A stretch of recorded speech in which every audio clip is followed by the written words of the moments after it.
Oke, lanjut sekarang ke soal nomor 7 ya, uji kompetensi dari buku paket halaman 42. Perhatikan kedua grafik di bawah ini. Nah, di sini kita punya grafik fx dan gx ya. Fx ini jelas merupakan fungsi kuadrat karena grafiknya berbentuk parabola, ya kan? Kemudian kalau gx ini karena kurvanya berbentuk garis lurus, jelas merupakan fungsi linier. Oke. Pertanyaan yang A, tentukan nilai f bundaran G2. Nah, untuk mencari berapa nilainya f bundaran G2, ya kita bisa menggunakan pendekatan secara grafik. Jadi kalau f bundaran G2 itu kan sama dengan f ya Dek ya, dalam kurung G2. Nah, F dalam kurung G2 itu sama dengan berapa? Berarti kita cari dulu G2-nya itu berapa kan begitu ya. G2 berarti yang kita gunakan di sini adalah kurva yang berwarna biru ya. Nah, G2-nya berapa? Maka caranya adalah di sini X-nya sama dengan 2, kita tarik garis ya ke bawah sampai berpotongan dengan kurva yang berwarna biru ya. Jangan tarik garis ke atas. Kalau tarik garis ke atas berarti kita mencari F2. Nah, yang kita cari di sini kan G2 ya.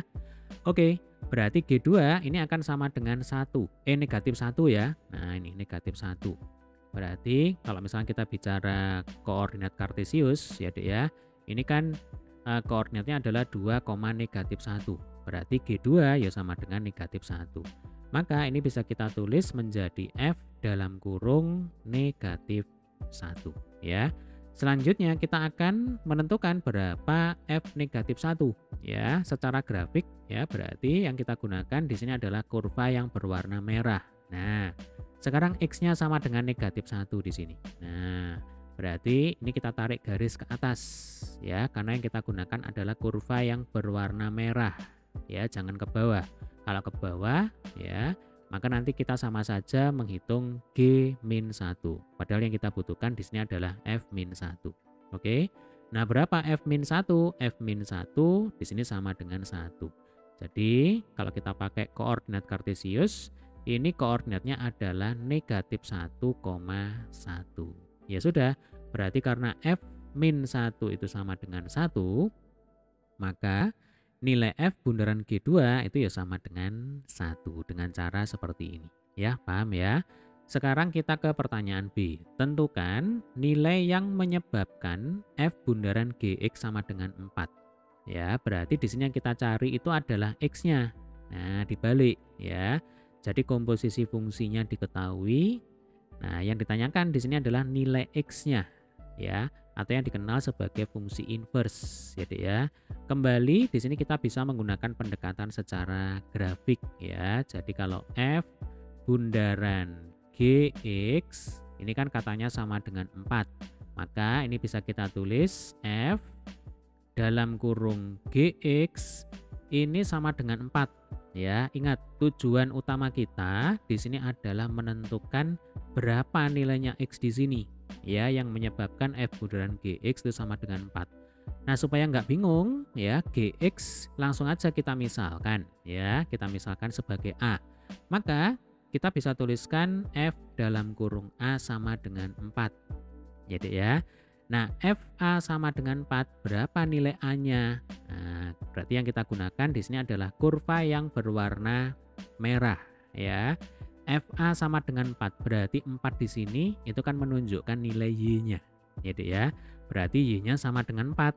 Nah, A-nya berapa? Berarti caranya adalah ini kita tarik garis sampai berpotongan dengan kurva ya. Boleh ditarik ke kiri ya, boleh ke kanan. Ya Dek ya. Kalau kita tarik garis ke kanan, nah maka hasilnya nanti adalah A-nya itu sama dengan 2. Oke. Jadi kalau FA sama dengan 4, maka A-nya sama dengan 2. Nah, kemudian kalau kita tarik garis ke kiri seperti ini, ya Dek ya, maka A-nya itu sama dengan negatif 2. Jadi di sini ada dua kemungkinan. A sama dengan 2, bisa juga A-nya itu sama dengan negatif 2. Mana yang kita gunakan? Yang kita gunakan adalah dua-duanya. Karena tidak ada keterangan ya, domain bagi fungsi fx itu berapa. Nah, berarti kan dianggap domain bagi fungsi fx itu adalah seluruh elemen bilangan real, termasuk bilangan negatif dan bilangan positif. Nah, maka yang kita gunakan di sini adalah A sama dengan 2 dan A sama dengan negatif 2. Oke, berarti untuk kemungkinan yang pertama, yaitu A sama dengan 2. Ya, A sama dengan 2 artinya Gx itu sama dengan 2. Ingat permisalan kita, Gx itu kita misalkan A. Berarti kalau A-nya 2, ya Gx-nya sama dengan 2. Nah, sekarang berapa nilai X-nya? Nah, caranya sama. Yang kita gunakan sekarang adalah kurva yang berwarna biru. Nah, ini supaya nggak bingung saya hapus dulu ya. Oke. Jadi Gx sama dengan 2. Nah, berarti ini kan nilai Y-nya. Ya, Dek ya. Y-nya itu sama dengan 2. Nah, Y-nya sama dengan 2. Kita tulis di sini. Nah, nih, Y sama dengan 2 ya. Kemudian kita akan menghitung berapa nilai X-nya dengan metode grafik. Maka ini tinggal tarik garis ke kanan sampai berpotongan dengan kurva, ya Dek ya. Kemudian kita tarik garis ke bawah. Nah, sudah ketemu sekarang X-nya berapa ya. Ternyata ketika Gx sama dengan 2, maka X-nya itu sama dengan 8. Ini adalah alternatif jawaban yang pertama. Oke, sekarang kita akan mencari alternatif jawaban yang kedua, yaitu ketika A-nya itu sama dengan negatif 2. Ya, berarti kalau A-nya sama dengan negatif 2, maka Gx ini sama dengan negatif 2. Nah, berapa nilai X yang memenuhi? Caranya sama. Yang kita gunakan tetap kurva yang berwarna biru, karena ini kan Gx ya. Min 2 di sini adalah nilai Y-nya. Ya, min 2 di sini adalah nilai Y-nya. Berarti kalau Y-nya itu sama dengan negatif 2, ya Dek ya, ternyata nanti X-nya itu sama dengan 0. Nah, sehingga X yang memenuhi yang kedua adalah 0. Nah, jadi 8 dan 0. Ya, itu adalah nilai yang menyebabkan F bundaran Gx sama dengan 4. Oke, sampai sini bisa dipahami ya. Sekarang kita lanjutkan ke pertanyaan yang C. Apakah F bundaran Gx berupa fungsi linear atau kuadrat? Jelaskan. Nah, untuk menjawab pertanyaan yang C dan sebenarnya pertanyaan yang D, yaitu ya, apakah G bundaran Fx berupa fungsi linear atau kuadrat? Nah, ini kan sama ya, jelaskan. Kita bisa menggunakan pendekatan secara aljabar. Nah, mungkin ini saya bersihkan dulu ya. Apa maksudnya? Maksudnya kita akan tentukan dulu Fx ini sama dengan berapa, Gx sama dengan berapa ya. Kalau Fx ini kan jelas sama dengan X kuadrat. Ya kan, ini fungsi kuadrat ya. Jadi kalau X-nya 0, Y-nya juga 0 ya. F0 itu sama dengan 0. Kemudian kalau X-nya 1, berarti Fx-nya itu ya sama dengan 1. Tuh kan cocok ya kan. Kalau X-nya negatif 1, F negatif 1 juga sama dengan 1. Ya, kita coba lagi ya. Kalau X-nya sama dengan 2, berarti nanti Fx-nya pasti sama dengan 4. Karena 2 kuadrat sama dengan 4. Demikian juga kalau X-nya negatif 2, maka Fx-nya itu juga sama dengan 4. Berarti ini sudah fix bahwa Fx itu sama dengan X kuadrat ya. Oke, ini adalah fungsi yang pertama. Sekarang fungsi yang kedua, Gx ya. Ini adalah fungsi linear. Nah, kalau kita ketemu dengan kurva yang berbentuk garis lurus, berarti kita ingat persamaan garis lurus ya. Jadi Y dikurangi Y1 itu sama dengan Y2 dikurangi Y1 sama dengan X dikurang X1 per X2 dikurang X1 ya. Ini dulu sudah pernah Adik pelajari di matematika SMP ya, persamaan pembuat garis lurus jika diketahui minimal 2 titik koordinat. Nah, ini kan diketahui ya kan. Ini koordinatnya adalah 4,0. Lah yang ini koordinatnya adalah 0, negatif 2 ya.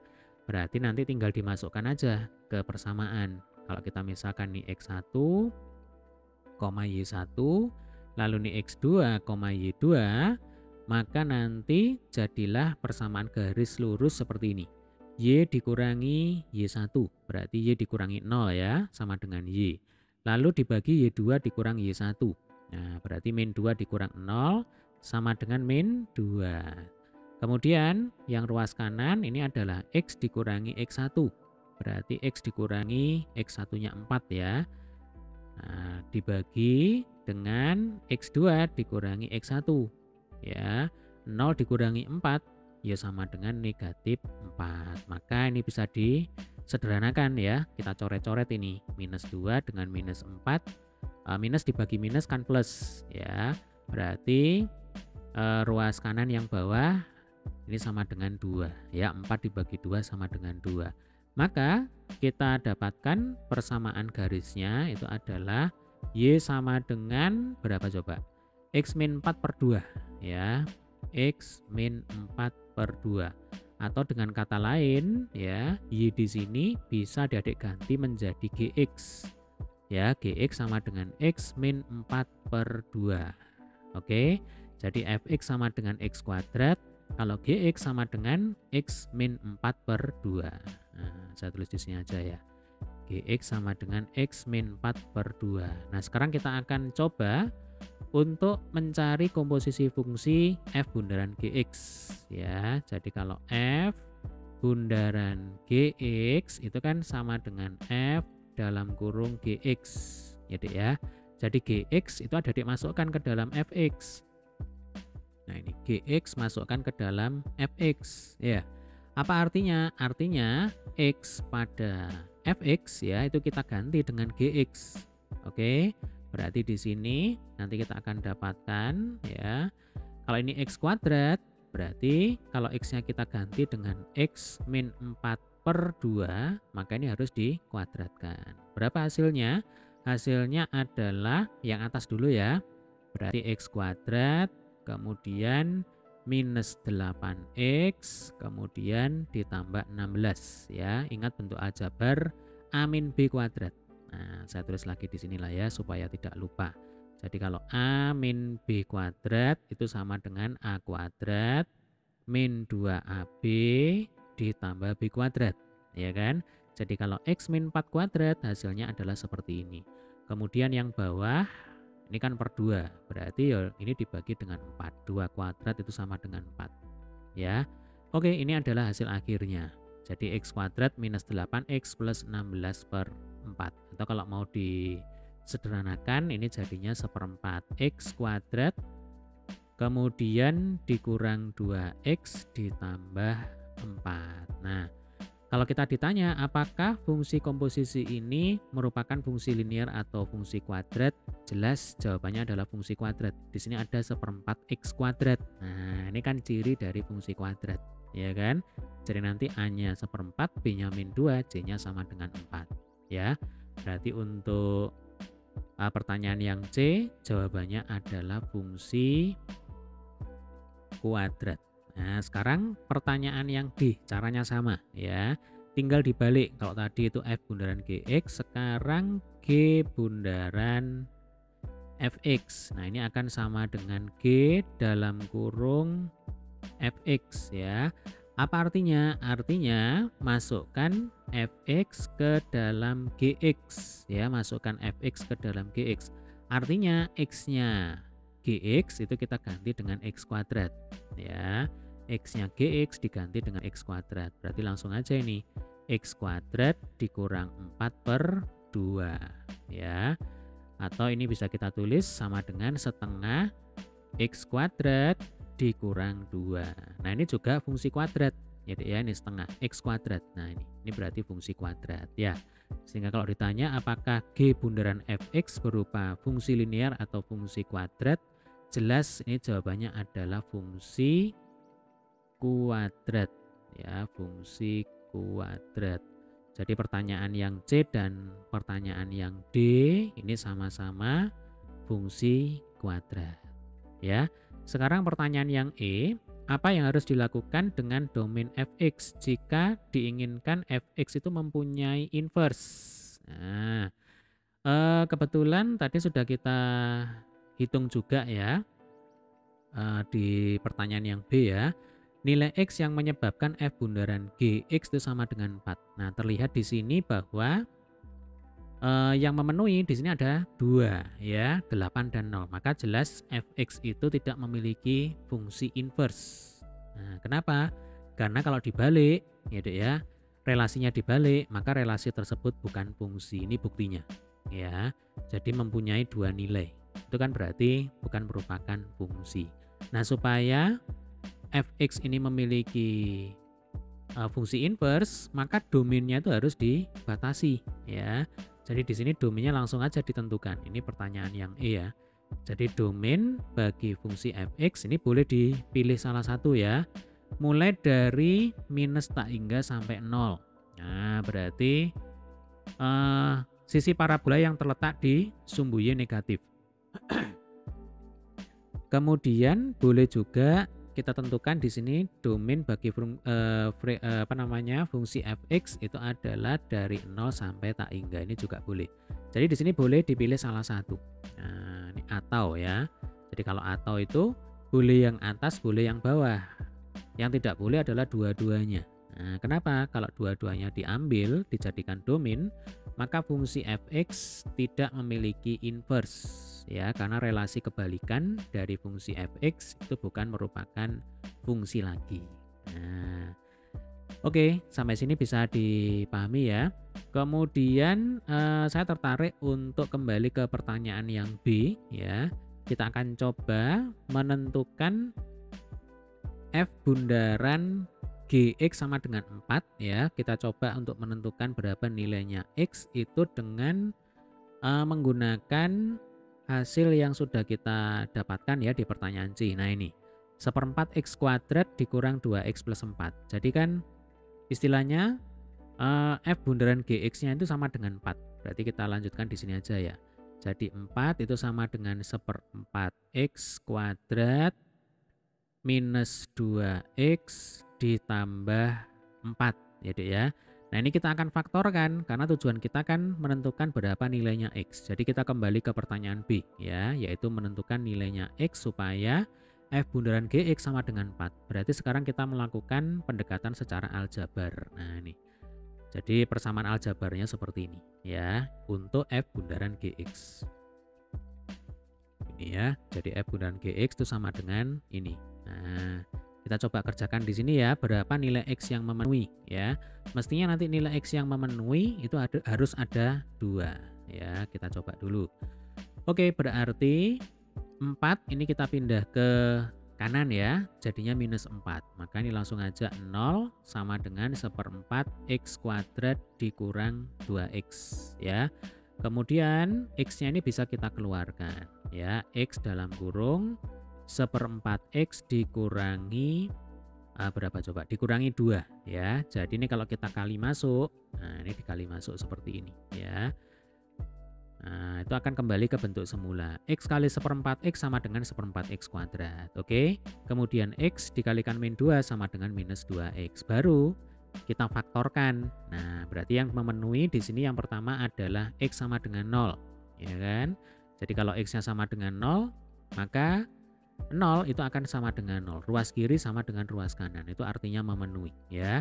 Kemudian alternatif yang kedua 1/4 X min 2 ini harus kita buat sama dengan 0. Berarti 1/4 X sama dengan plus 2 ya Dek ya. Ini tinggal kali silang ya. 1/4 X sama dengan 2 atau begini. 1/4 kali berapa sama dengan 2 ya. Nah berapanya itu pasti jawabannya adalah 8. Sebab 1/4 kali 8 sama dengan 2. Atau cukup dikali silang aja ya. Jadi X itu sama dengan 4 kali 2 sama dengan 8 di sini. Nah, artinya nilai X yang memenuhi adalah bisa 0. Nih ya, bisa 0, bisa 8. Ini cocok dengan apa yang tadi sudah kita lakukan ya di pertanyaan B. Jadi kalau yang di pertanyaan B yang di awal tadi, kita menggunakan pendekatan grafik, hasilnya adalah yang memenuhi ya, yaitu X sama dengan 8 dan X sama dengan 0. Nah ini sama seperti ketika kita mengerjakan dengan menggunakan pendekatan aljabar. Jadi yang memenuhi adalah X sama dengan 0 dan X sama dengan 8. Oke, demikian tadi adalah pembahasan untuk soal nomor 7 ya.